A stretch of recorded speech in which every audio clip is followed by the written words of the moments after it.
What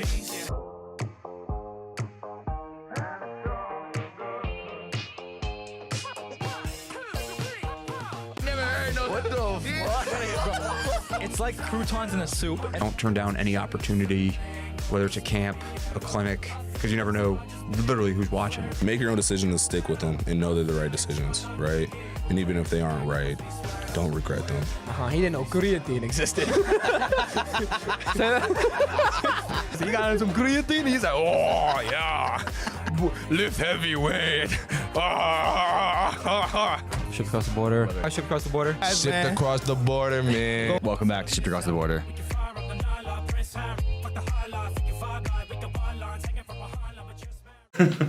What's up, y'all? Welcome back to Shipped Across the Border. My name is Maximilian Dustin Rolnick, and I'm here with Christopher Alfred Beeman Jr. Is it not Maximus? No, it's just Max. Oh. And today we are talking about how me and Chris might go into business, raise some cows, and not take any money off the top. And yeah, make a little side hustle. But before we get into our business venture, maybe we'll get into that at the end. We've got some updates for you guys. It is about to be Thanksgiving break, so it probably will be Thanksgiving break by the time this is posted. Maybe. Not quite. We've played 7 games. Elms Blazers currently 5-2. Definitely the best start in the last 15 years. We were 2-0, which is the first time since 2010, so 15 years, and we've been able to continue to compound wins, compound getting better in practice, and just keep taking steps forward. So we're 5-2. We play Curry on Tuesday before Thanksgiving.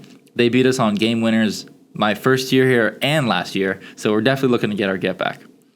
I guess we go. Me personally, it's definitely been an up and down year. I started off the season not receiving the playing time that I was expecting, which definitely could partially my fault for expecting and having any expectation. Because I feel like after how the beginning of the season went, I kind of just shifted my mindset to just staying ready and preparing, and whatever opportunity is, whether it's the first minute of the game or the last minute of the game or somewhere in between, treating it all equal and making the most of it. But I mean, you learn. So first game I played about 6 minutes. I played 2 minutes in the beginning of the second half, and then I played in garbage time and we blew out Thomas, and that was awesome to get a big win like that at home. I did hit a 3 too, and it took me 10 shots to hit my first 3 in a bunch of different games, and I broke the seal on the first game, so that was a good feeling to see one go through, especially at home. But yeah, then I got a DMP the second game, and we won that too, which was awesome. And then the third game, we played Sage. They're a strong team, and we struggled a little bit, and we were kind of letting the game slip away and looking for some offense. So I got thrown in the game relatively later in the second half, and because I stayed ready, stayed positive, was really focused on just being a good teammate. I really pride myself. I'm going to be the person to bring the waters into the huddle every time. I want to provide the waters from the Gatorade bottle. I want to just provide as much positivity as I could, being on the teammate, being the one starting the defense chant every single time, just controlling what I can control. Add some value. And just, adding value is wherever I could and just being positive. And I knew that I am the best player that I have ever been in my process, and just continuing to stay ready and stay focused and continue to compound work. I knew that when I got an opportunity again, I was going to make the most of it. And I got in, I scored 8 points in 5 minutes, and it was a really loud 8 points too. And unfortunately, we didn't win that game, but I really showed hey, I'm still here and I can contribute at a high level. And then after that, we played Maine Maritime, and they played zone, and we were struggling to shoot the ball at the time, and which definitely still are struggling to shoot the ball. But that's a great matchup for me, especially coming off of hitting 2 threes versus Sage, and I started that game, so not a ton of minutes, DMP, getting at the end of the game, and then starting. It was a very sporadic, I guess, unexpected, and huge, I don't know what the word is. Fluctuation between positions, but I was trying to really maintain being consistent, mentally, just focusing on my work, my process, my game day routine, preparing I was going to play 40 minutes and start every single game, but also expecting to play 0 minutes and expecting to just contribute and control what I can control in whatever moment is before me. And yeah, I had my best game of my college career versus Maine Maritime.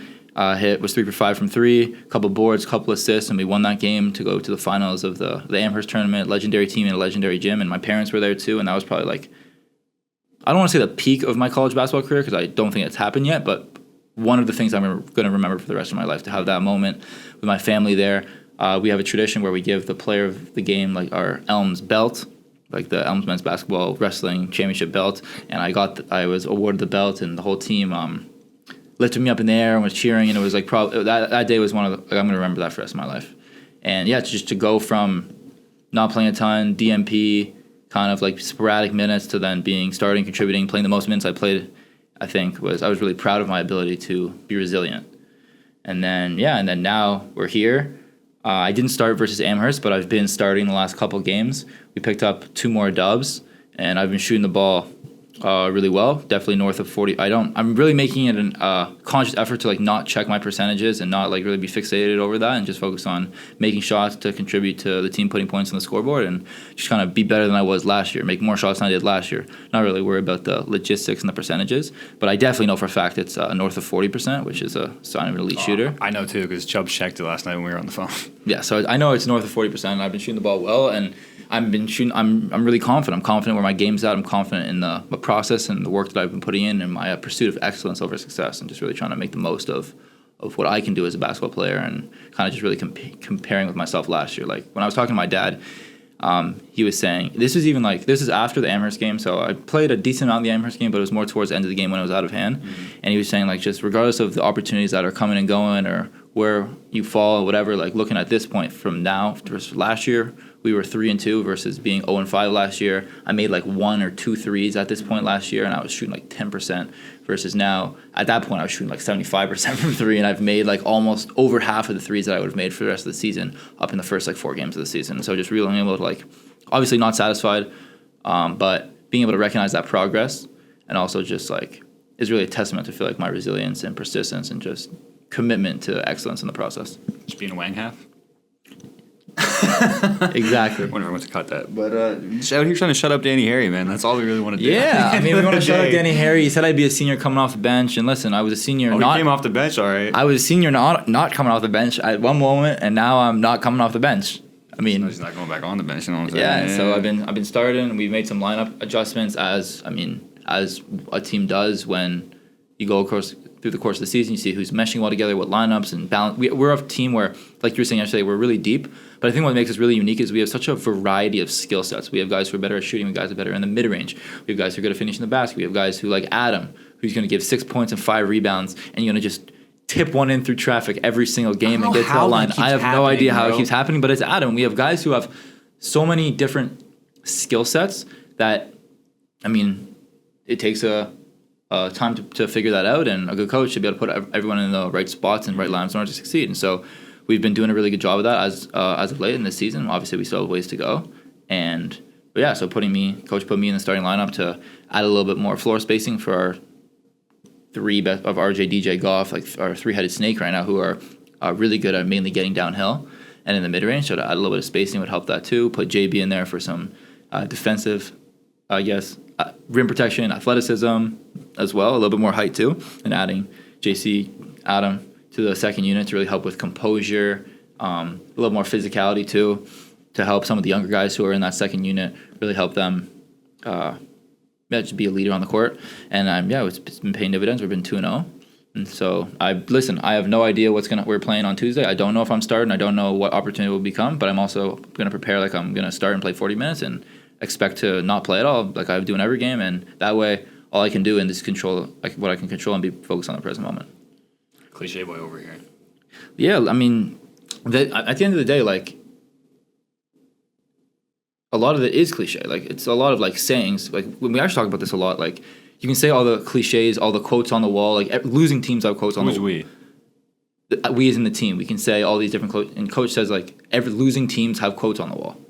Like, it doesn't really matter what you say. It matters kind of, like, what you do. So, like, I'm saying these things, but I'm embodying being positive no matter what the circumstances are, making shots, missing shots, playing, not playing. Mm-hmm. And I think those words of affirmation are, I guess, or the cliches are pretty good ways to, like, explain that, if that makes sense. That weirdly ties into what we're going to maybe go into here later, but I don't. Where else do you want to go from? I want you to give your analysis as someone who's been on the sidelines, like Danny Harry was saying, or as someone who's been close to the team, knows all the guys. Obviously, like, I was in your room a couple of days before the first fucking game where I'm like, bro, we might go 0-25. Like, we're playing like dog shit right now. Mm-hmm. Like, the practices are horrible, but then also you watch us play at home, you're streaming the games on the road, you were at the scrimmage and stuff, so you've really been a part of the whole process. So also seen the growth, not only of me from year 1 to, I guess, year 4, or I guess 3 here, but the team as well and a lot of the guys.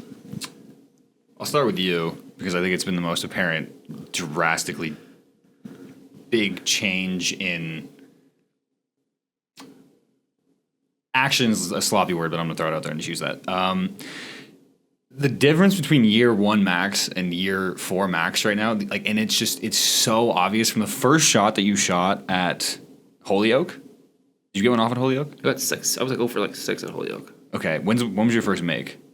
This season, you're saying? Yeah. Like, just my first make this season? Mm-hmm.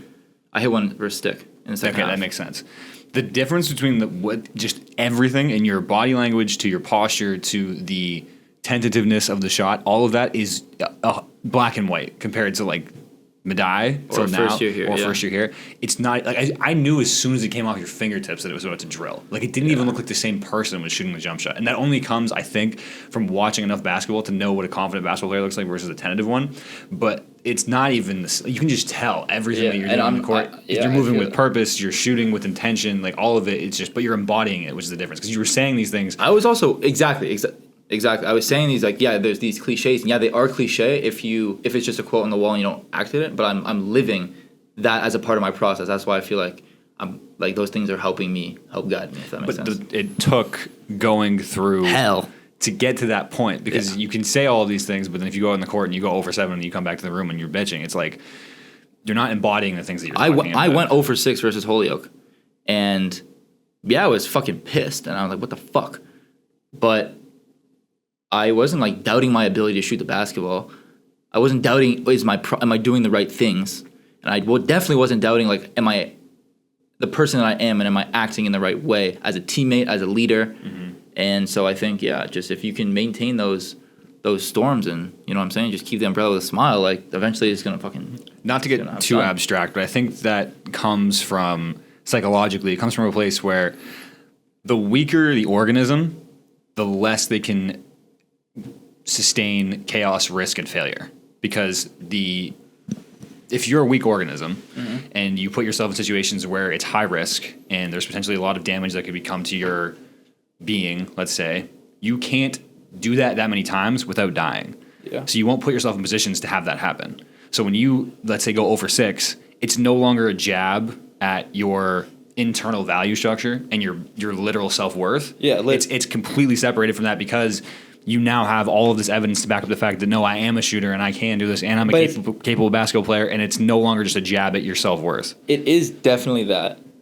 But it's also, I feel like a part of like maturity has allowed me to separate my self-worth from basketball in general. Like I know what I'm going to be doing when I graduate. Mm-hmm. I have been able to lock down like a very competitive job that is in a very lucrative career that I will be going into when I graduate. But I also from the things that I've done, whether it's the award that I won this summer, the internship, or just the relationships that I've been able to cultivate with the people that have been around me, whether it's teammates, friends, I'm very confident in the person that I am. So it allows me to like going 0 for 6 doesn't mean doesn't take away from the person that I've become through this process. You know what I'm saying? It's a smaller piece of your personality. Yeah, 100%. And maybe that has come from like transitioning from basketball being the focus of my life to adding like a internships, corporate type of what's going to happen after basketball thing. Mm-hmm. But I don't know necessarily. It's also probably like just like age too, and just experiences and just like maturity, frontal lobe type shit, you know. Okay, and then for the team,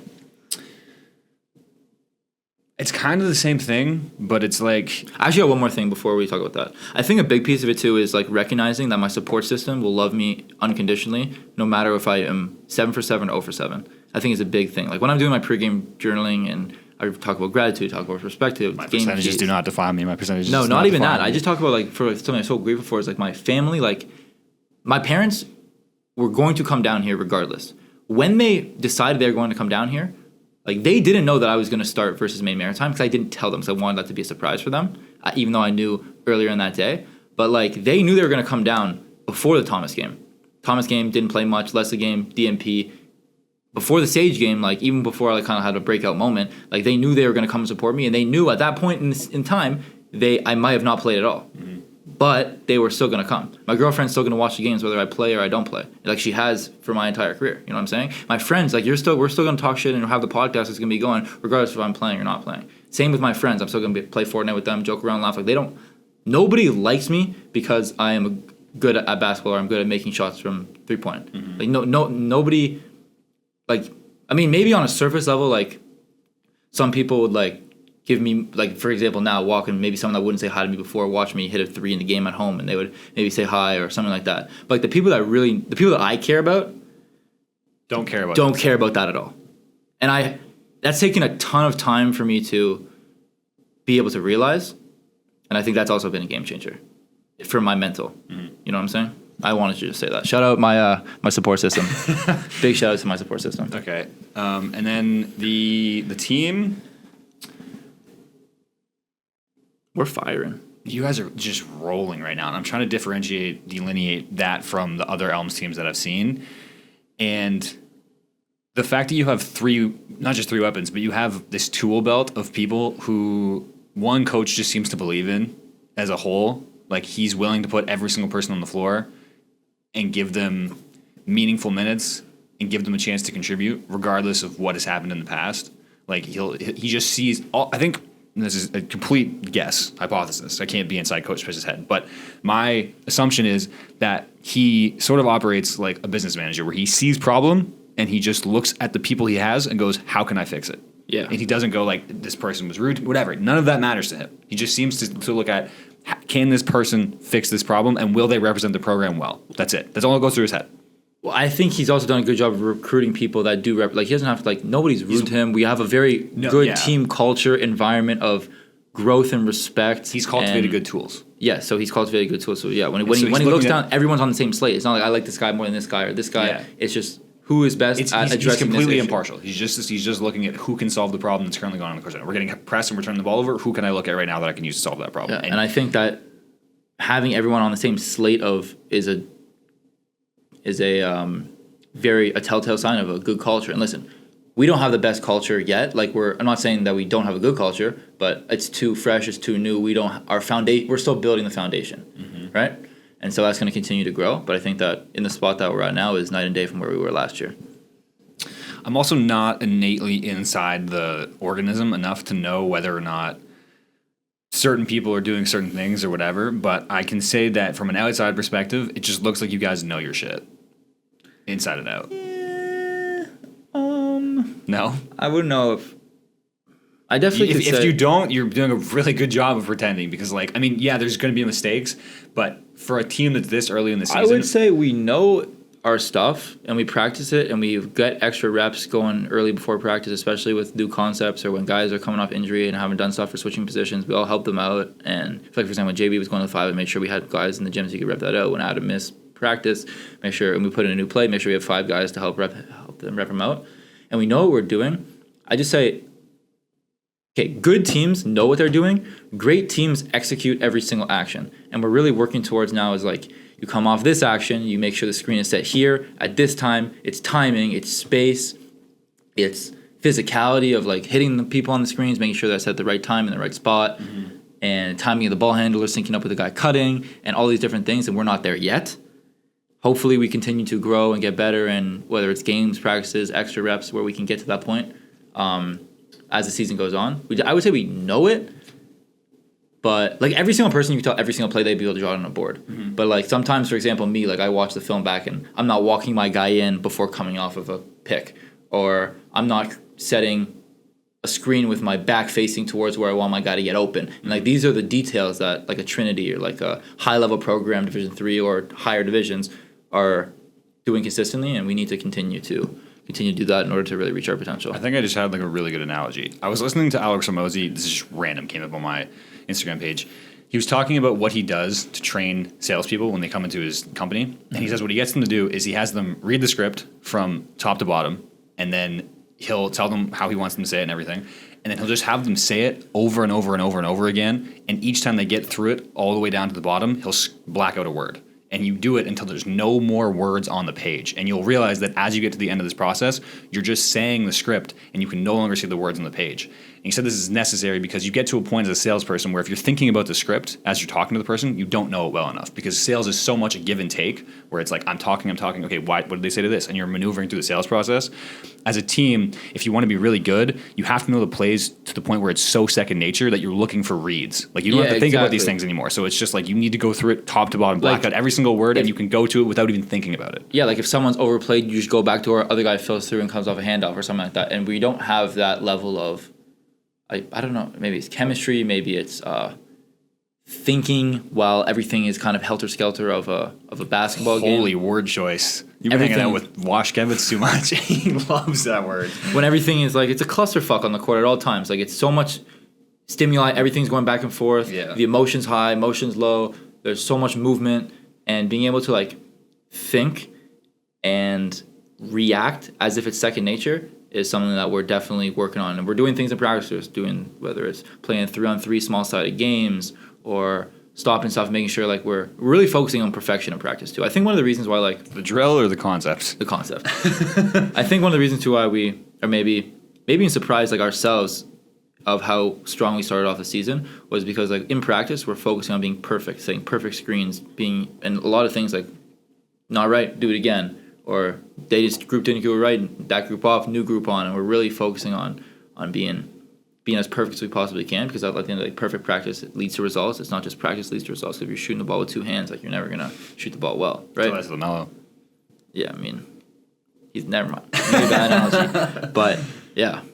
So yeah, I think going back to this. I forgot what I was gonna say, and then I picked up back on the what do you call it? Yeah, so we're trying to build that. And then we're really super focused on being perfect. And so when the game, obviously it's impossible to play perfect every single possession of a basketball game. Like I was saying before, there's so much stuff It's going an on. arbitrary distinction. It's never going to happen. But if you can get, the closer you can get to that, the better your team is. And I think that when we can now play through mistakes, we can play together instead of competing against each other. And that's really when like it's like a sink or swim type of moment. And really, I feel like our team has swam for the most part so far. And we definitely have a lot more work to do, and have to continue to build and continue to stack days. But yeah. Yeah, I think the really good teams, at least from watching them, because basketball is so chaotic, what ends up happening is you have an idea for a play that wants to be ran, but hypothetically someone overplays and you run back door and they don't see the play or they don't see the pass. Okay, fine. Can all 5 guys react to the spontaneous decision that one player made and stay within the structure? Yeah. That's what makes it so hard. It's because now it's not just one person, because now if everybody doesn't know how to react to how he just reacted, they're going to add a piece to the chaos. And now he's going somewhere else. And now you're thinking, okay, you get to the point where all 5 people are just making their own decisions, and now we throw up a prayer and the shot clock goes off and coach is pissed. Yeah. A good team is honestly, I think, a representation of controlled chaos, where it's like, how well can we sort of just bounce between the walls, because things aren't going to go our way every single time, but how well can we maintain the structure even though things are just eventually going to derail? Can we just keep it within the rails long enough for us to get to the right play? That's all it is they just see something happen, someone goes back to where he's like, oh shit, what do I do here?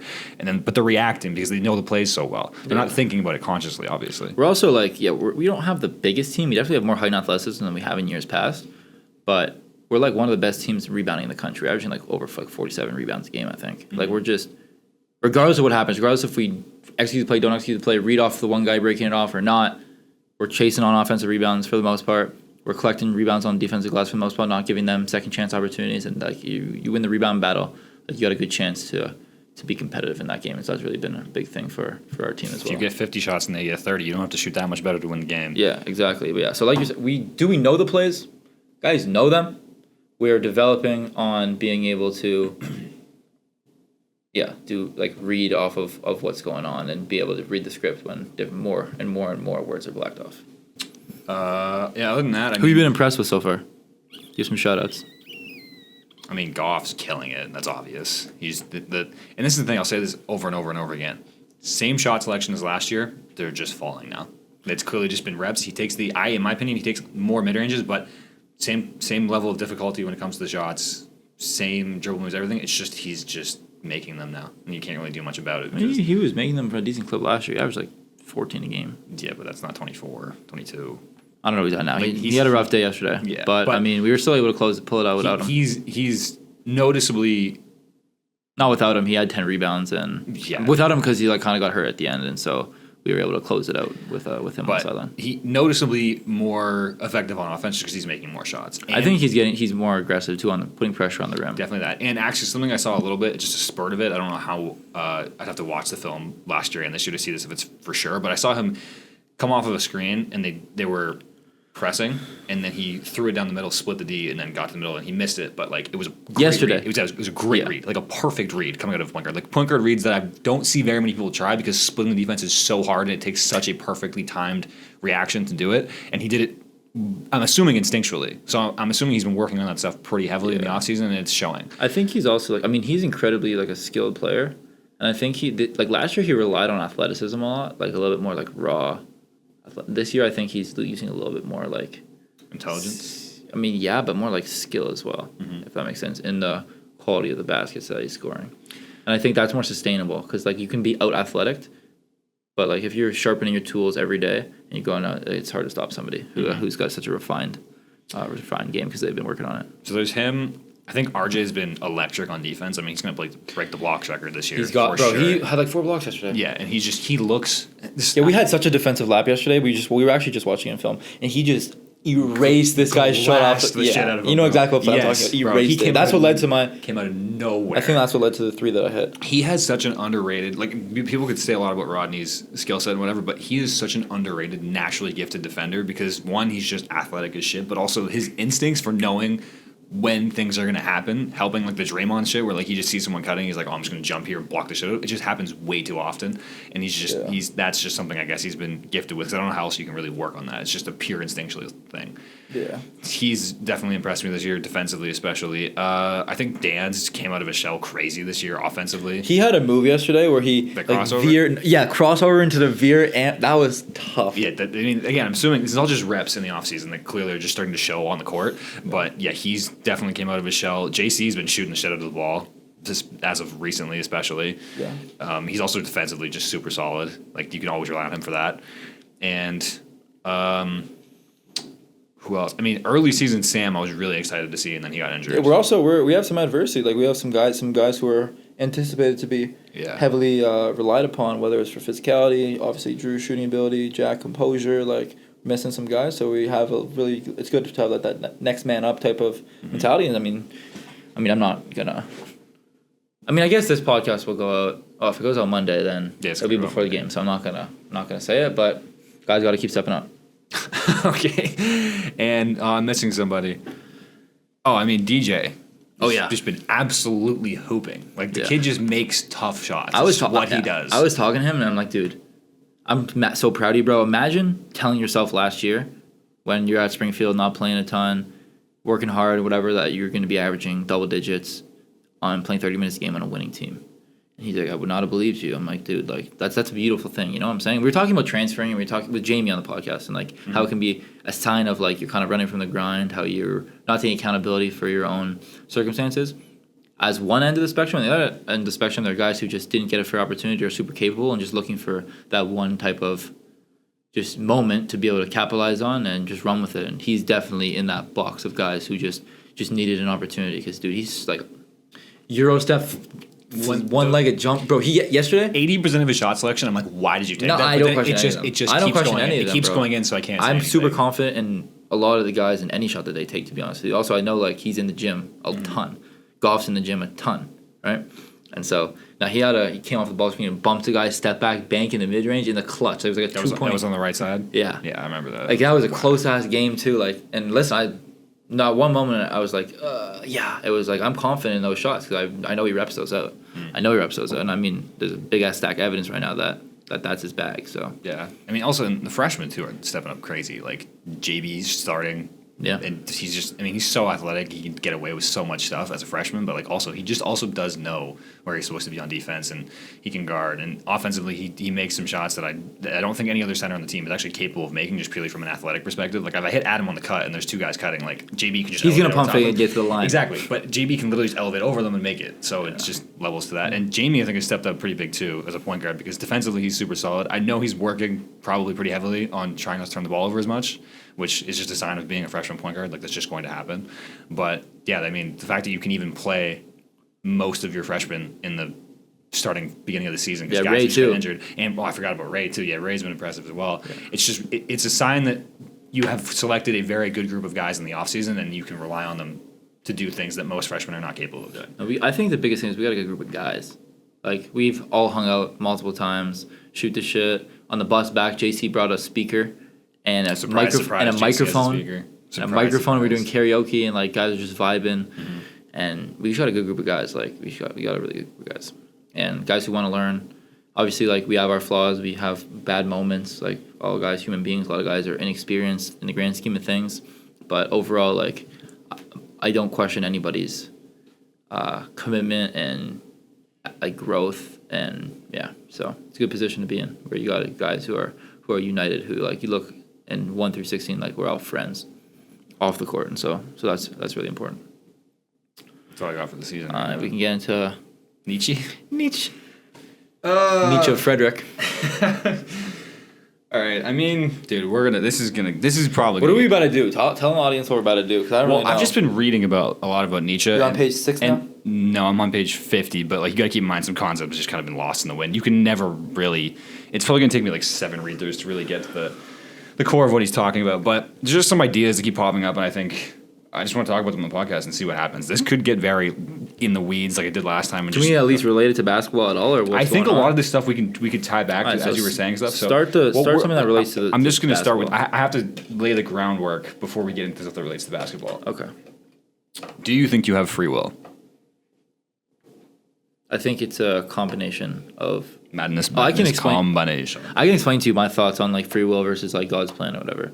So I'm a person that, if that's where you're going with that. Well, it's not. I think you made an inaccurate distinction there. It's not necessarily free will versus God's plan. It's free will or determinism. Those are the two ends of the spectrum. It's free will. I can do. Or everything. I have control over it, and then determinism is everything's already pre-planned and it's going to happen the way it's going to happen based on your past experiences. I think I'm like very extreme in both areas. How is that possible? So, what I believe is that like every single person has like imagine like 2K. Like everybody can get to like a 99 overall, or everyone can get. These are their attributes, and you can max them out. And depending on what life path you go down, there are things that are predetermined to allow you to experience in order to grow to the person that can max out those attributes. So, like, if I didn't play, like, I'm going down the basketball corporate type of life path, that's kind of how I've been going. Does that mean that if I just made one different decision and I end up being a nurse and playing baseball, like Luke Geyer, shout out Luke Geyer, who allowed us to use this room today. Like, does that mean that I would have been able to reach a different I think I would have been able to reach the same level of success. I would just have made different decisions based on different experiences. And I think that the paths are, and the potential things, and those are predetermined, and the things of adversity are like kind of like checkpoints that are ingrained into each of the different paths.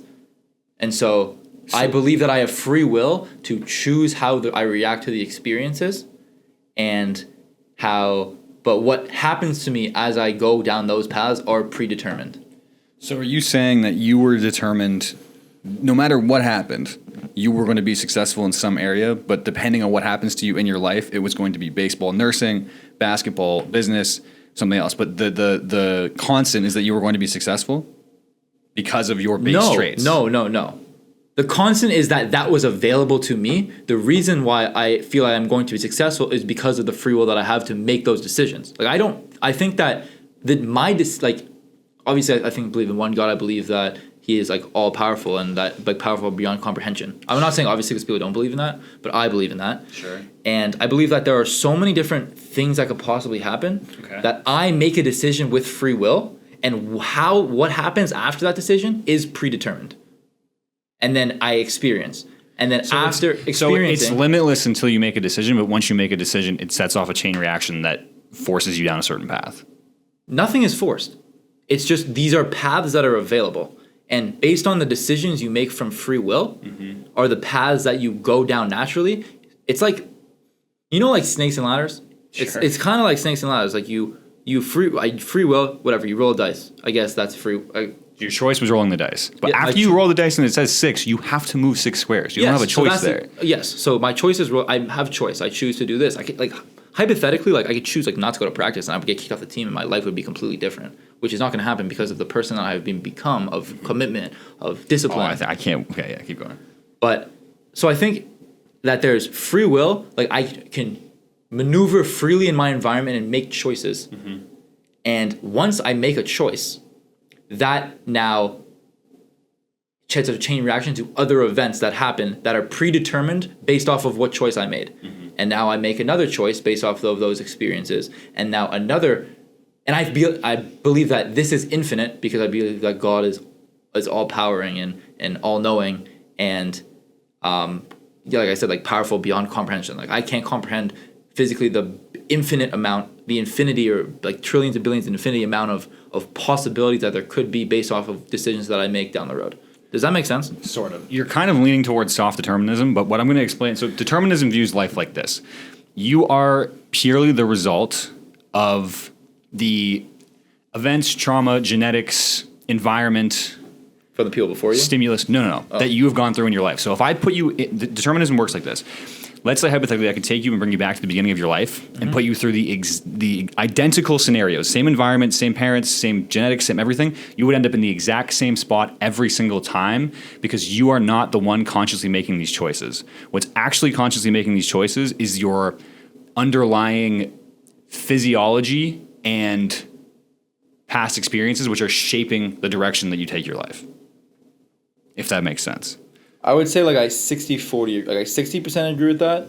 I believe that like probably like 60% of the decisions that I make are because of Determinism doesn't believe in decisions at all. There is no free will. You're not making decisions. You are merely, so here's the idea. What happens is Then no, I don't believe in that. Let me think about this. What do you find more attractive, brunettes or blondes? Whatever color hair my girlfriend is. Blonde.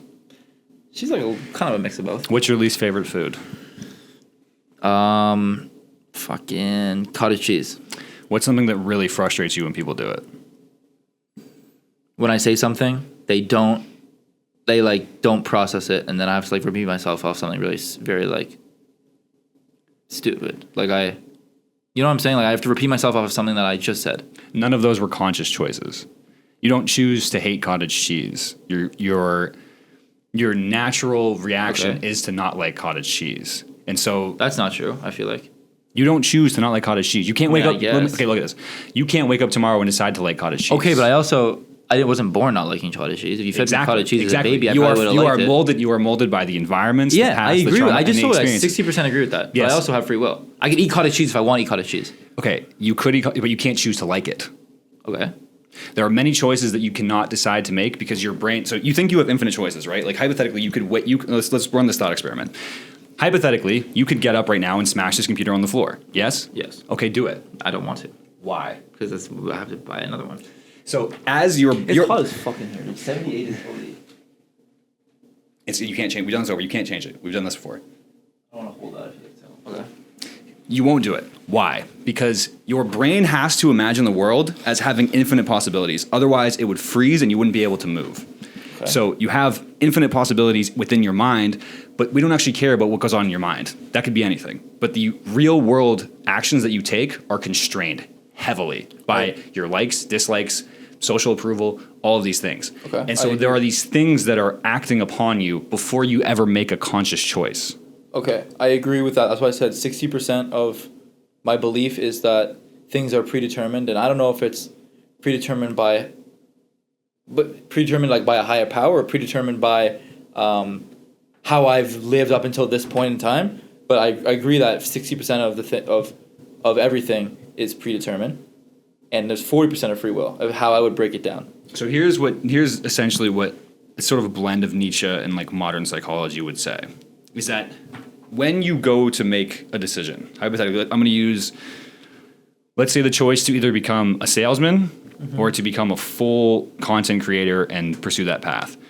There are conflicting drives, competing drives within your body that are dueling it out before you ever make the conscious choice to decide which path to take.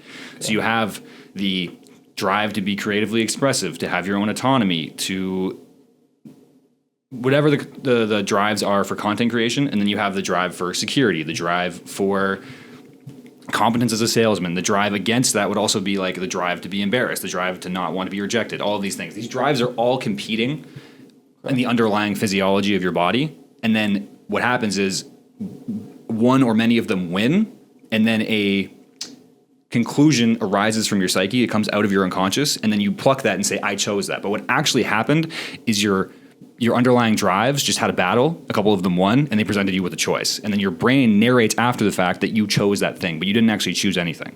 So you believe the 100% determinism? I'm not saying I believe this, but this is the argument that determinism makes. And Nietzsche. It's not... But determinism, but that's different from like God or higher power, like has your entire life planned out. That's not determinism. What's that? Before you even like are born. Fatalism is where you have no choice in the matter, so why do anything? My life's already predetermined. Fatalism is I'm not saying why that's nihilism. It's fatalism because it's the logical extreme of what determinism would be. It's like, okay, my life's already going to be panned out. Why should I do anything? Okay, but so you're saying determinism isn't... Determinism is simply the fact that you don't have free will. I think essentially is the basis of this argument, is that you don't make choices, your underlying drives battle it out, and whichever one wins is the decision you end up making. And then after the fact, you have a conscious rationalization of the fact that that choice happened, and you have to do that because otherwise the psyche can't operate if it doesn't feel like it's in control, because otherwise it's chaos, right? It's like you would have to feel, you do feel this pull when you're going to make decisions. Like when you were making the decision to go work for Deloitte, like I could ask you, why didn't you choose to go travel the world and do all this stuff? Because your underlying drives value security, money, status, and all of this stuff more. So that conclusion arised into your brain. You didn't choose that though. Okay. But like I chose to apply to that job. I was networking for a different job, and that was just there. And like, you know what? It probably would be worth it for me to. Like I could have not applied to this job that I am now working, but I chose to. I think the choice is still, it's not a choice, because it's like your underlying drives to, you could have sat in your bed and scrolled Netflix, or you could have applied to jobs, or you could have networked. Your underlying drive to be secure, to move forward in the future. Every decision you make is only after the fact that your drives have won and decided that's the optimal choice to make. This is the deterministic pathway. Okay, so now let me challenge that. So my inner psyche drives duke it out, one wins. Now it sends a message from my subconscious to my conscious. Now I say I chose that. It offers you now a solution. Me actually doing that is free will. Now I have I've decided, okay, I want to go to the corporate lifestyle, whatever. Now me actually applying to jobs is me using I took that message that my subconscious dictated to my conscious that won. But that doesn't physically manifest anything until I use my free will to actually do it. No, because you're assuming that. So if the drives duke it out, you have to come to a logical conclusion before you act. Yes. So the drives duke it out. But how many logical conclusions have you came and not acted? Many. That's the idea of thinking. So if you can if your subconscious can win and present an idea, the acting is the thing winning. If your drives win, you are going to act in that way. And if you don't win, and if you don't act, then the other drives won. This is how it goes. You don't act. If I think that in the underlying the sentiments, I went back and forth with ChatGPT for an hour with this, by the way, to try to figure out like what the underlying thing is. When I said I was like, okay, so hypothetically, if I decide to smash this computer right now, is that not me using my free will? And it said, hypothetically, let's run this through. Smash the computer. And then it's like, no, I'm not going to do that because of all of the constraints that were there before. The hypotheticals don't matter in this scenario. You can manifest millions of hypotheticals, but actually acting in the world requires you to adhere to the drives in your body that won. okay. That's how that works. So it's like you're saying, if you hypothetically had the conclusion that you wanted to go into corporate, but then you just sidestepped last second and decided to go travel the world, is that what you're asking? Sure. In that scenario, then the drives of having your autonomy, wanting to experience the world, enjoying things like that, those drives, if you went and acted on them, then they would have won. All right, let me challenge you this further. You might not have an answer for this. I might not. Again, this is not like I didn't invent determinism. I am just Those learning drives are me. Those drives of no, because you can't control them. Why? You don't shape what you didn't. Okay, but they are me though. To want to be secure, No. to want to be financially stable, that is me. Your ego exists as a filtration mechanism almost of like, so you have all of these underlying drives that are going on in your mind.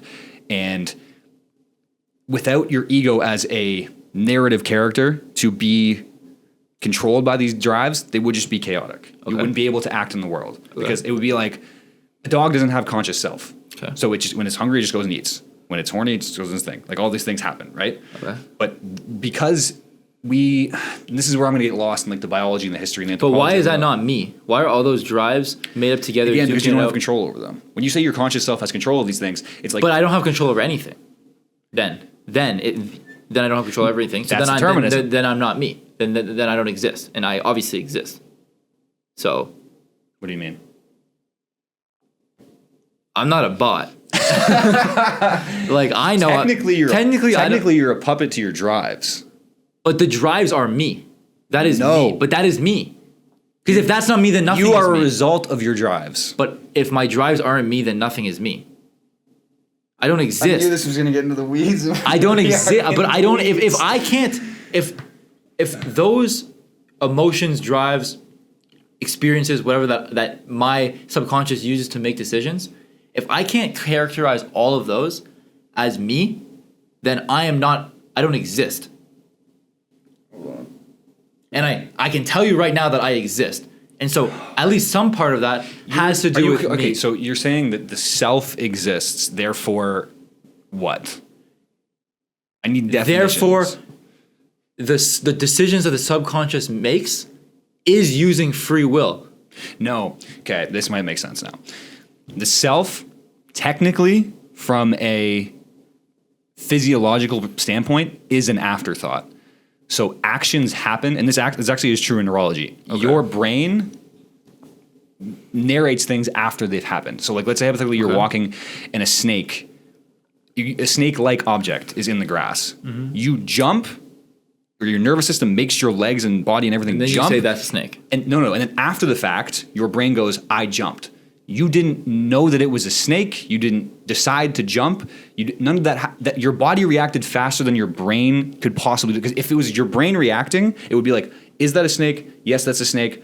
Now I'm going to Okay. jump. Oh no, I already got bit by a snake. It's too slow. Okay. So Yes. the thing that happens is action, narration after the fact. But so you don't actually act. what do you mean I Your don't actually act if I acted? Your drives move you in a direction, and then after the fact, your ego narrates that as I did that. But what actually happened what actually happened is your underlying drives battled it out, and it decided that the priority right now is like the hunger drive and the being lazy drive and not wanting to get out of bed drive.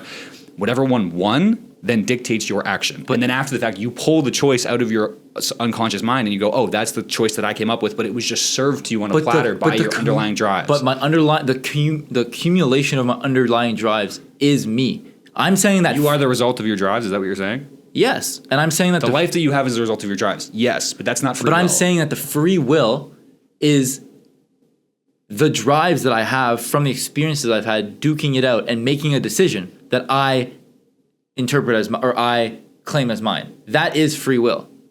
How? You don't decide which drive wins. But who is me? What me is? Just imagine someone You're saying- skipped all the way to this part of the podcast and they just said, who is me? But you're saying like you don't. Who is you? Like what am I? In that An idiot. No, sorry. Keep going. in that analogy of my drives duke it out and then I act and then I reflect. And you're saying that I don't actually act. Well, who am I in that?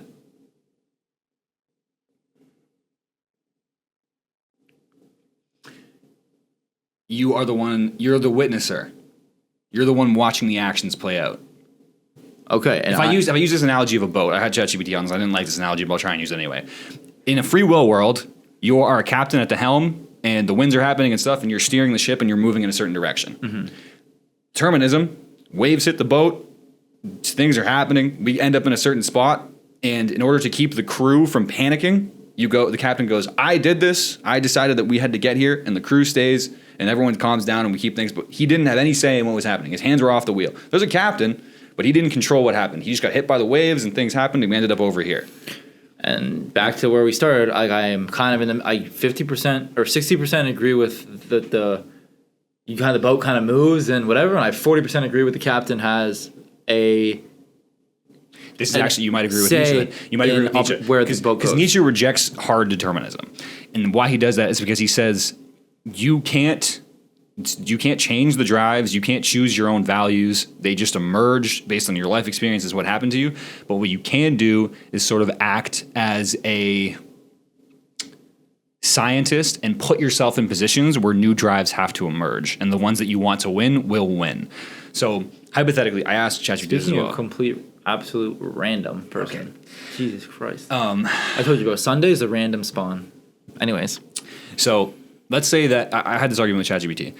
I said, if I wanted to go and fight my drive to be lean, and I wanted to join a powerlifting gym and just inhale food and get strong and do all of this stuff, what ends up happening in that scenario is I surround myself with other people who are actively chasing the goal of powerlifting. I get positive feedback for being stronger, for going down the powerlifting path, and hold on, let me make sure I got this right. Yeah. And I get internal feedback from getting stronger as well. You're feeding the drives that you want to see manifest themselves in real life. So you have this 75-25 situation where it's like, I can't pick the drives, I can't pick my values, and I can't decide what I am necessarily going to do or how I'm going to act. But I can put myself in situations where the powerful and positive drives are ones that I've deemed positive can emerge. Do you have the free will to put yourself in those environments? Or is that your drive's winning? Because then we're getting into murky waters. I need you to elaborate. Okay.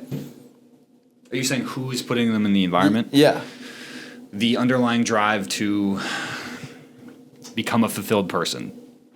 This is the deterministic viewpoint. It's like, if I go with the Nietzsche view, he believes that, I guess... They got to make podcast equipment more expensive, man. Why? This shit is... You never heard that on social media when people are just saying some bullshit and they say podcasts got to be more expensive? Many times. But, yeah, that is essentially the idea, is that you can put yourself in environments where those drives are fed, essentially, where they are going to be the ones that prosper. And so in your case... Oh, I see what you're saying now. In your case, as somebody who, let's say, doesn't want to lie, wants to live a truthful life, wants to succeed in basketball, wants to do the right thing, all of these drives have seen positive feedback. Therefore, they are the dominating ones in your life. Therefore, they drive your decisions. Therefore, you have good life. None of that imposes a self other than the fact that you were put in that position. So the reason people reject this, by the way, and I had a very hard time initially with understanding this, is because it removes agency. And so if you were to become a full-blown determinist, you have to accept the fact that where you are in life is not necessarily because of your own doing. You are simply a byproduct of your environment, your genetics, your social reinforcement, your positive and negative feedback. And that's a really hard pill to swallow, because then you have to accept that everything bad that happened to you isn't your fault, but you also have to accept that everything the good that happened to you is also not your doing, which is a tough pill to swallow. I don't agree with that fully. Why? But for the things that I said before, I think that it's like 60% what happens to you, how you react. 60% like your experiences, your drives, how you've been treated, how your mom treated you when you were 7 years old on a random Thursday, all these different things, and 40% of it is free will and choices and like Okay. And I explained to you like my thought process of free will versus like determinism and like how I view, like I feel like I had the opportunity to be successful in whatever I did, but because it's basketball and business or whatever it is, that was because of choices that I made that led me down those directions, exactly what you were saying before. But the reason why I am successful was because of the choices that I made using my free will. But you understand that how a determinist would Yes. he would say that you didn't make those choices. They were merely a result of the fact that your internal drives pushed you in the right direction. Yes. And I think that I was probably 60% of that is truth and 40% of that is I actually made those choices. Okay. I got something for you. Sure. Let me see if I could... Because I got more.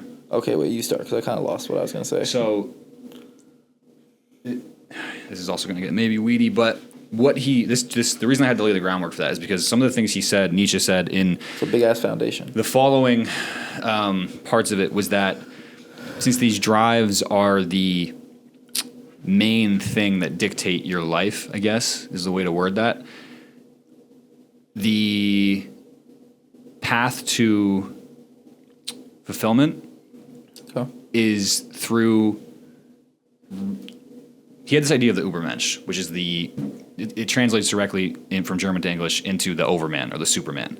And his idea was a being whose drives and conscious intentions are all going in the same direction, I think is what it's saying. Is so that if you want to live a fulfilling life, you have to organize your internal drives in a direction that you want to go, essentially. And then he said that once someone has become that, they will have no choice but to exude those values, essentially. So he uses the idea of like a lion doesn't wake up and choose to be a lion. He just is a lion because of his internal situation, because of the environment that he's in.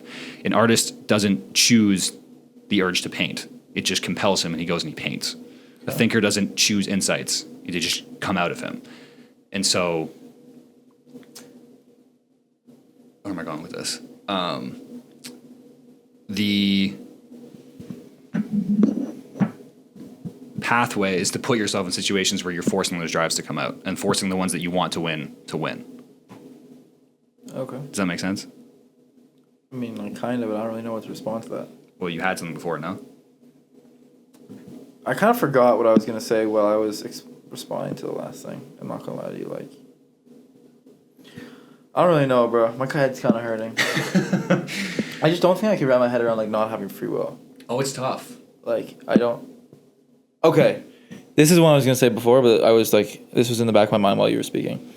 So, drug addict. Big drug addict. This person. Let's just say hypothetical person is a big drug addict. You think that, and then they get so, like Mike Malak, doing heroin. You know what that is? Yeah. Doing heroin, whatever, and then ends up getting clean and is like super famous and does all these different cool things. Mm-hmm. Like, you think that it wasn't free will that helped him beat that drug addiction? No, and actually I can give you a reason why it wasn't. So, drug addict goes to rehab, correct? I don't really know his story fully, but let's just say, sure, that's probably a logical step. Changes environments, different drives, get fed different things. The drive to succeed, the drive to not do drugs anymore, all that stuff. And also, this is, by the way, it goes back to, okay, so I played with this person, Mike Malak gets clean. A week later, returns back to the same environment. And this happens all the fucking time. Same environment, same cues, same triggers, starts doing drugs again. Same drives get fed, same outcome. But, okay, I think maybe it just shouldn't be called, like, that isn't predetermined, though. Like, it wasn't like Mike Malak, drug addict. He's going to not be a drug addict. He's going to be friends with Logan Paul. They're going to have a podcast. He's going to be successful. And he's just experiencing that. Like, he made conscious decision, like you said, to change to a different environment that set off a chain reaction in his life. So we agree, I think, on... I'm 75-25. You're 60-40. You're 75% determinism? Yeah. 75% that, like...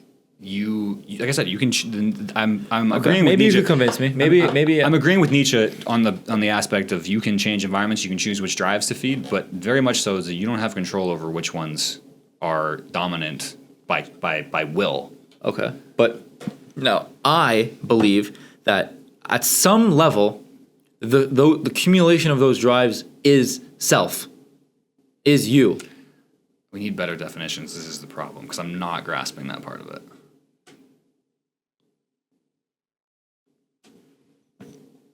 Okay. How would you... It would be easier for you to describe 5 drives that I have. The drive for security, the drive to be loved, the drive to be respected, the drive to sit in your bed all day and scroll TikTok. These are real drives.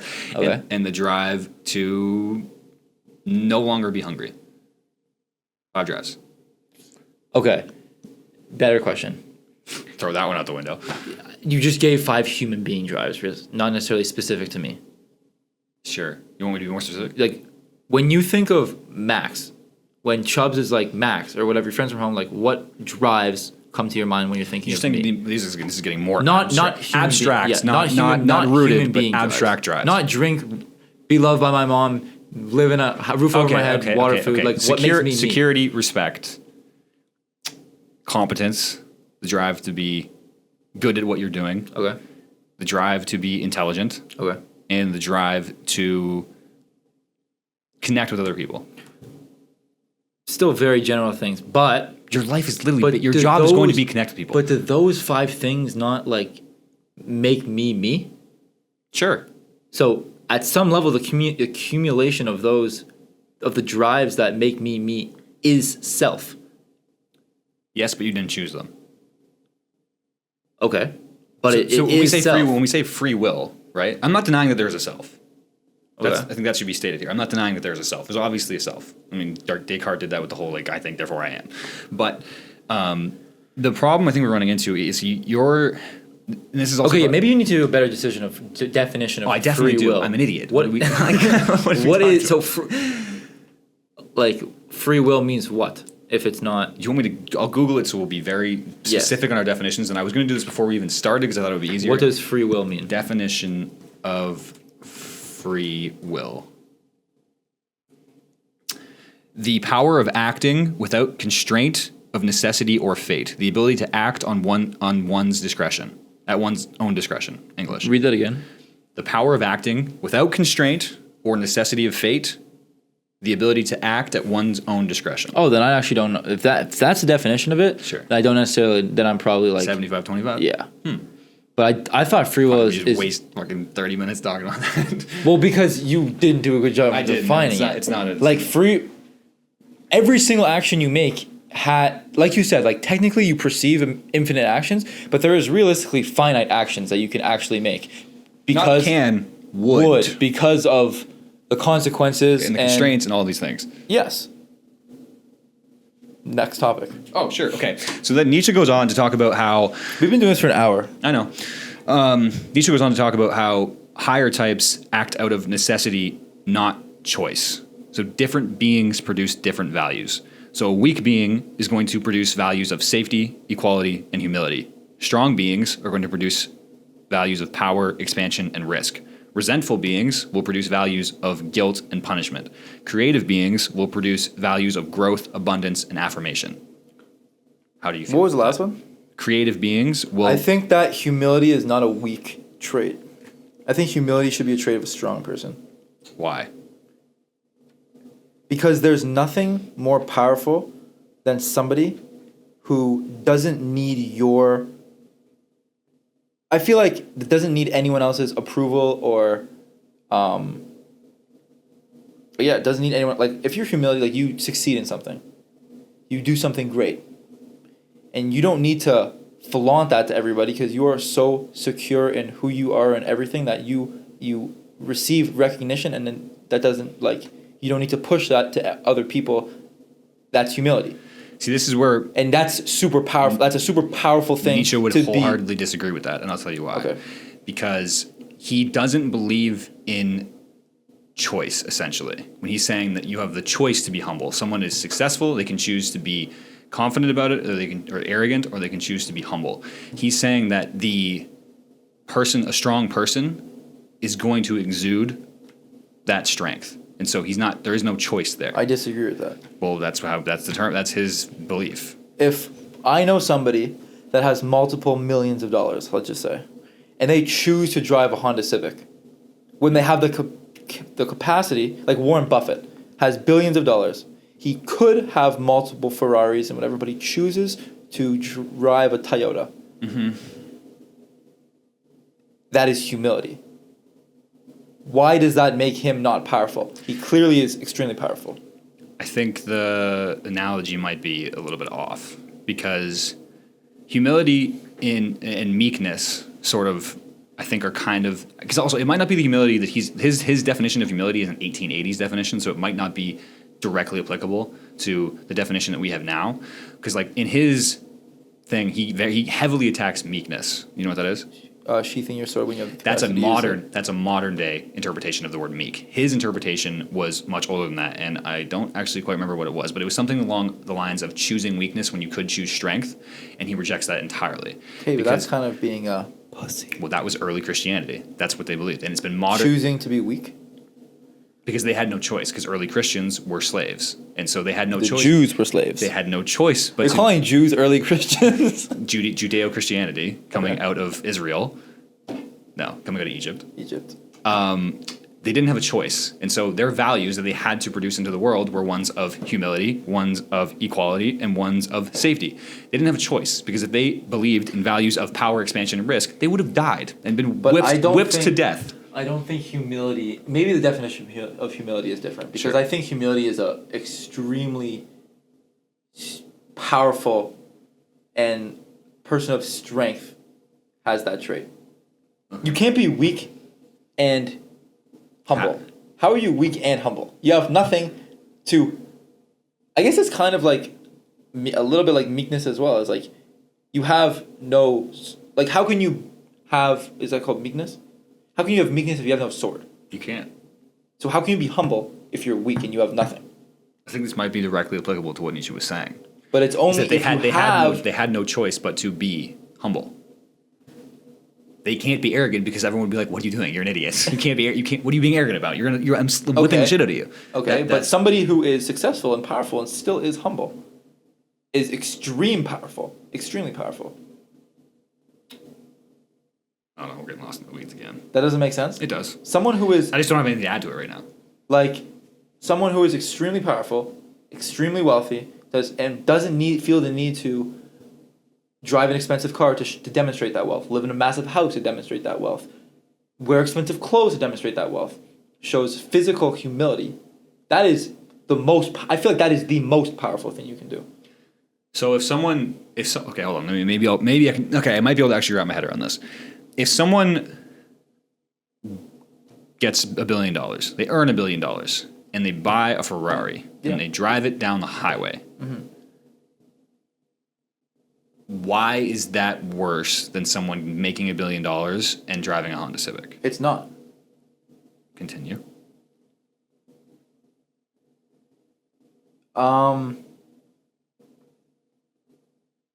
It's not worse or better. It is. Like the decision. We're back. I don't want to say free will because you ruined that word for me in this last hour. But okay, maybe billion is a bad example. But somebody who you make a business, you sell it $10 million. Let's just say after tax. Let's just say it's a business, so I guess it might be taxed differently. Let's say that Clement. We haven't had him on the podcast, actually. Should do that. Anyways, I mean, I guess he's about to be on the podcast. Shout out Clement. Okay, billion is different because Okay, let's go with 10 million then. 10 million. That You makes sell sense. your business, businesses, whatever you sell, it's taxed differently. You bring like $7 million home. And the first thing you do is go and like buy a Ferrari as a physical statement of I made it. Showing like you doing that, yeah, you might think it's cool, yeah, whatever, you might be into cars, whatever. But big reason why you're doing that is ego driven of showing everybody else this is what I have, as opposed to somebody else who still drives the car that they drove before they sold the business, as they don't need a physical manifestation to show the rest of the world that they accomplished this. Buying a Ferrari isn't necessarily bad. It's the intent. It just is. Like you have the money to do it because you sold your business and you did it. That's awesome. I wouldn't say that's being humble, but I wouldn't say that's also not being humble. But having the capability to do it and not doing it, that is humility. Hold on. Like if I have a sword and I kill something, Sure. I just killed something. I had a sword and I killed Yes. something because I have the capability to do it. Yes. But if I have a sword and I don't, and I have an opportunity to kill something and I don't, that is meekness. So it's not really comparable. What I'm saying.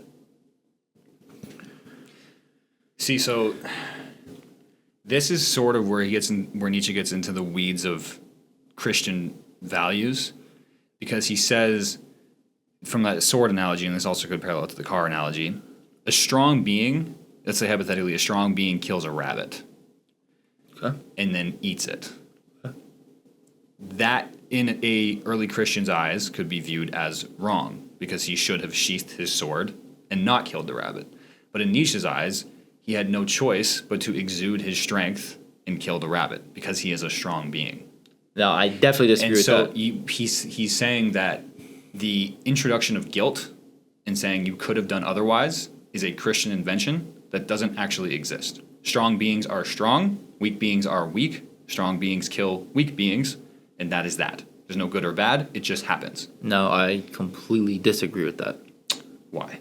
Because I don't think guilt is made up. If I do something, He's not saying it's made up, he's saying that it's built on a foundation that isn't natural. I think it is supernatural. A lion doesn't feel guilt when it kills a gazelle. Because the lion doesn't have self-conscious. Sure. I have self-conscious. I make bad decision. I feel guilty. Okay. I don't choose to feel guilty. Mm-hmm. I physiologically react to the decision I made with remorse and regret, and I feel guilty. That is it is supernatural. Well, no, it's not. Because Okay, as a kid, you don't know anything. You don't know anything better.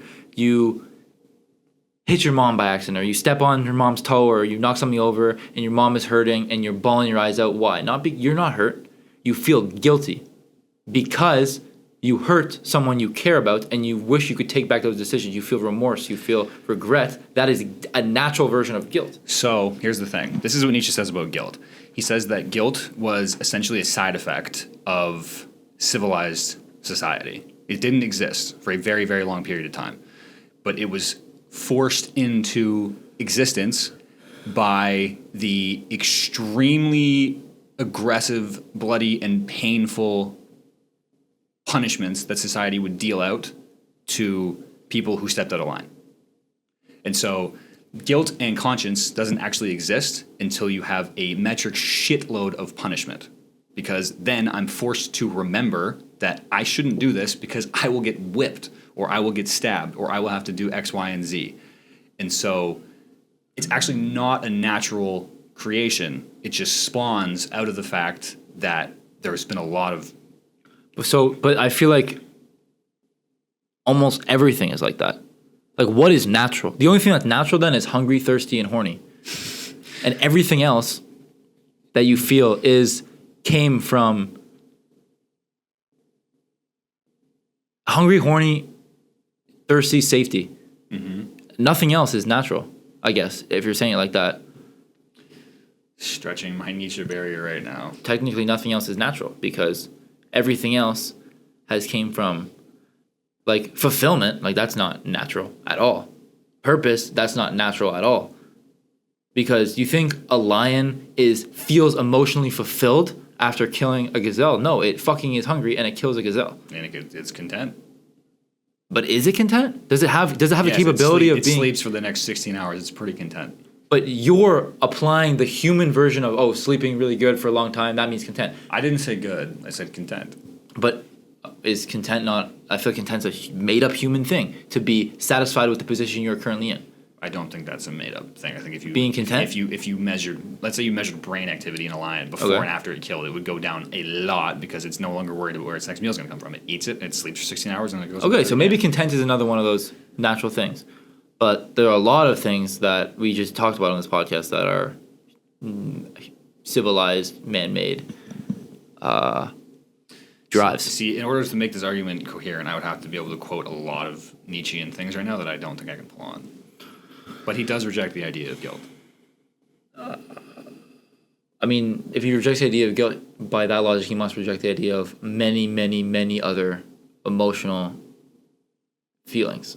He's rejecting guilt on the basis that it is a Christian invention. Okay, so does he reject the feeling of fulfillment because you have no choice? So how can you be fulfilled by something that you didn't choose? Is he rejected by... you see what I'm saying? No. That doesn't make sense what I just said? Like, he must reject a ton of other emotions or feelings on the same basis. He might, and if he did... I guess we'll find out in the next couple pages. I have more. Do you think that humility is a weak trait? Let me Google this before I answer that. Bro, use your fucking brain, bro. You don't need to. Let me ask ChatGPT. Well, I want to know what Nietzsche's definition of humility was and if it differed from the one that we currently have. I want the definition we currently have of humility. Do you think that is a weak trait? Or Humility being meekness. having the The choice to the ability to exude. something and restraining.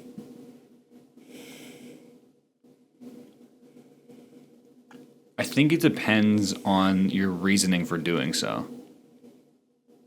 Because I don't think humility can be an all-encompassing good thing.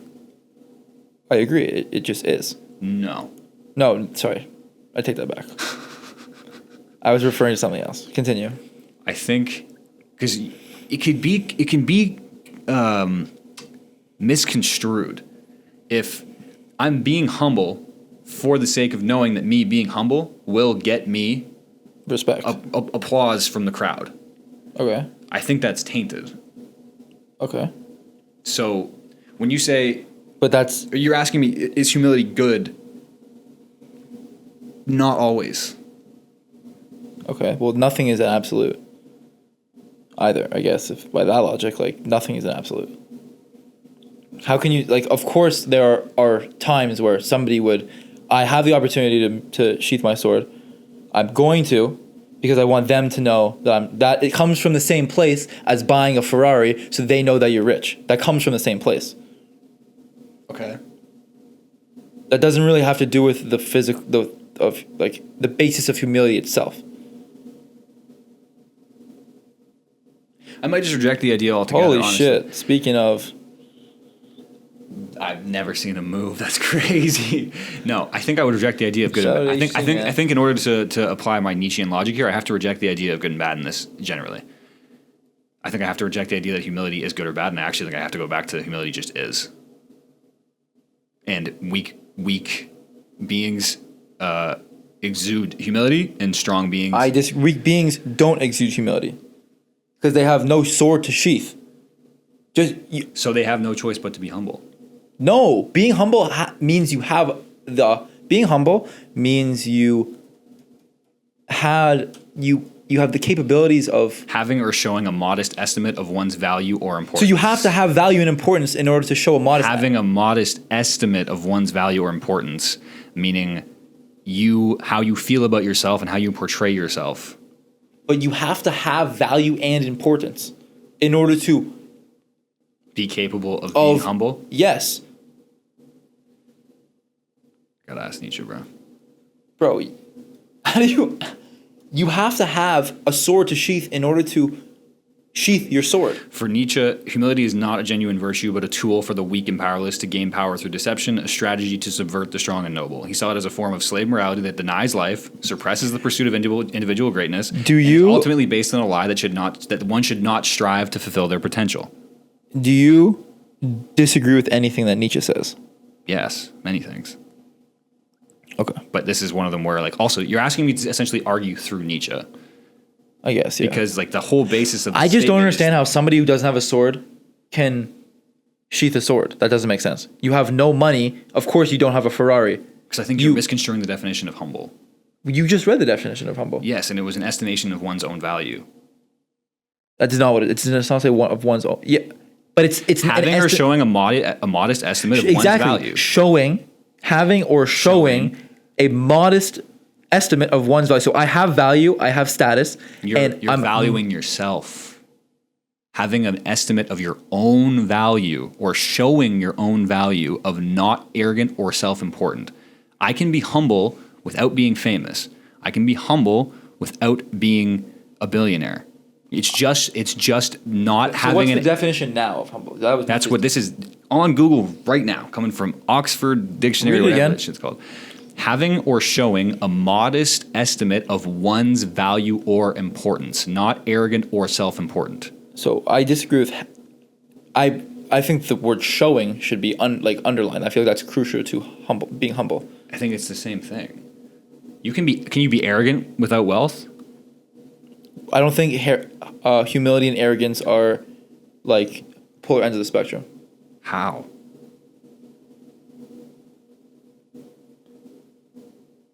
Actually, wait, take that back. No, you cannot. No, I take that back. I don't think they're exact opposites. I think they have definitely have opposite traits, but I don't They're think. antonyms.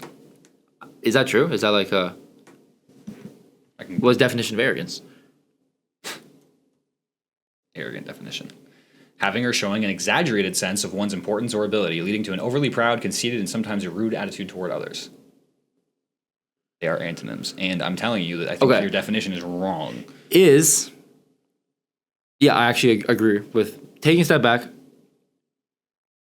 No, you cannot be arrogant if you don't have anything, because you're an idiot. What? How can you be arrogant if you don't have if you have nothing to be arrogant about? If you have That's ultimate arrogance. That's moron. That's idiot.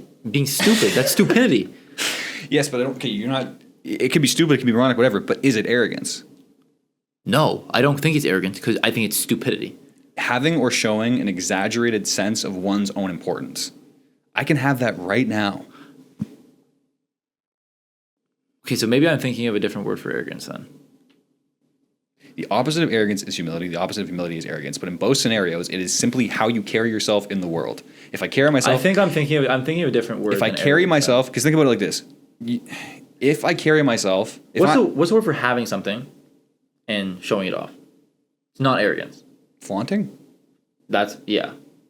I'm thinking of the word, like, or maybe it wasn't the direct word flaunting, but like you have to have something in order to flaunt it. Sure. If you don't have nothing, if I'm flaunting my car and I don't own a car, you think I'm crazy. Sure. Schizophrenic. Yeah, literally. Okay.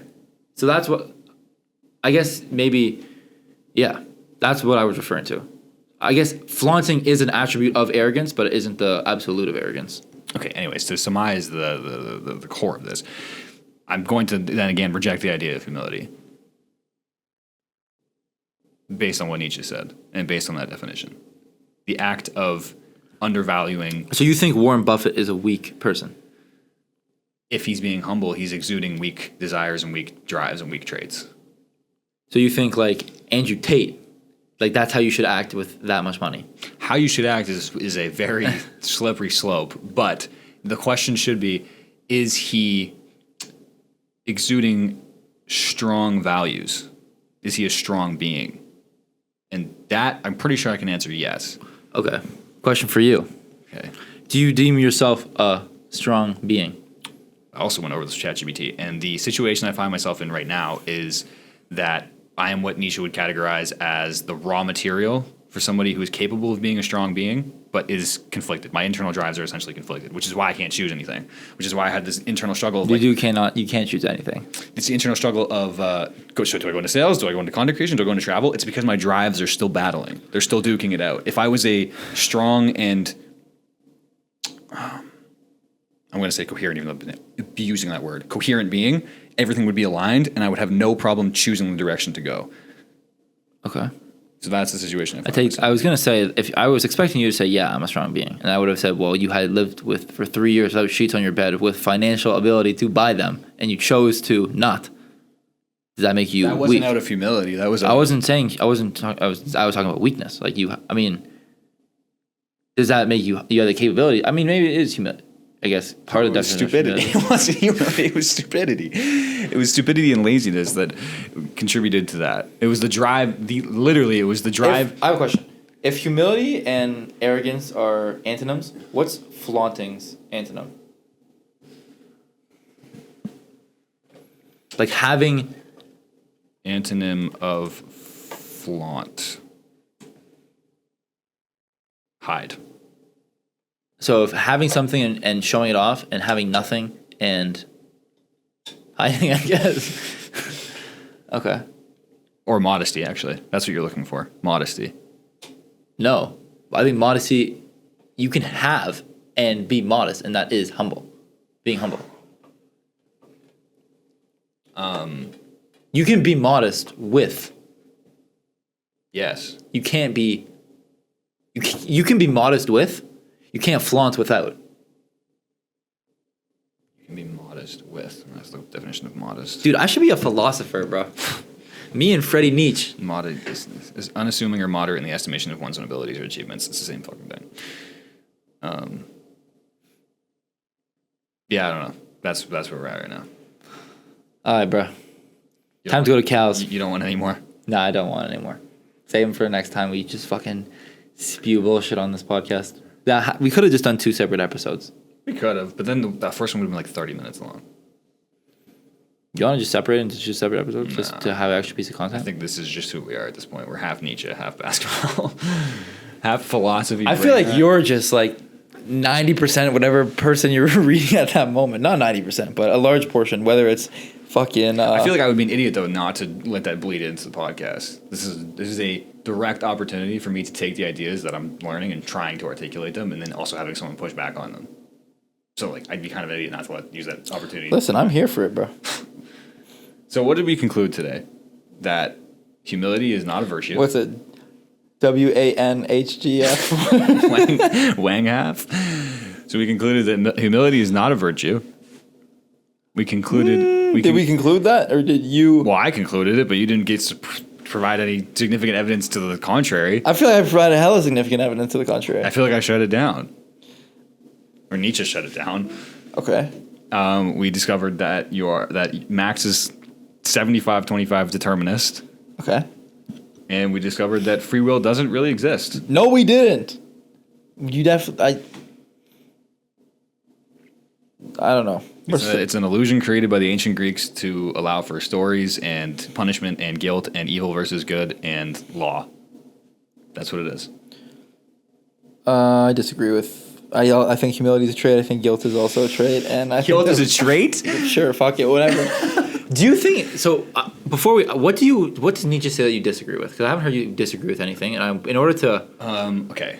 In order to even validate anything that you're saying, I need to hear you disagree with something that he says. Because if you just think that he is absolute, then I don't take anything that you're saying. Okay, hold on. I'll look at what I wrote. So basically, he... Does that make sense what I'm saying? Like, if you agree with everything that he says... I would just take it as wholesale. Like, you can't have a real conversation. Yes, I understand. So you're not thinking with your own brain. Which I guess you're never thinking with your own brain because you have no free will and... So I would say that I disagree with him on the... Hold on. There's a few things in here that I could dive into. What about that? That's good. That's staying there. How can I put this? He rejects Christianity wholesale as purely on the basis that it promotes all of those things we were talking about before: meekness, guilt, all of those. English. He thinks that it promotes weakness, essentially. I don't really believe that. I don't think that Christianity at its core contributes to a significant amount of weakness. I also don't necessarily agree with, because I've listened to Jordan Peterson a lot talk about where he thinks Christianity came from and how we develop these stories and all of that stuff. I think it serves a lot more value than what Nietzsche was giving it credit for. And I'm not even necessarily, he did explain in a lot of his stuff that once Christianity falls, and pretty safe to say that it has fallen as the predominant belief of the world, I don't know I if guess. that's true.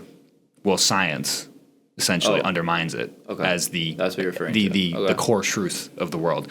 And so he said that once that happened, it's not like you just get science and then lose religion.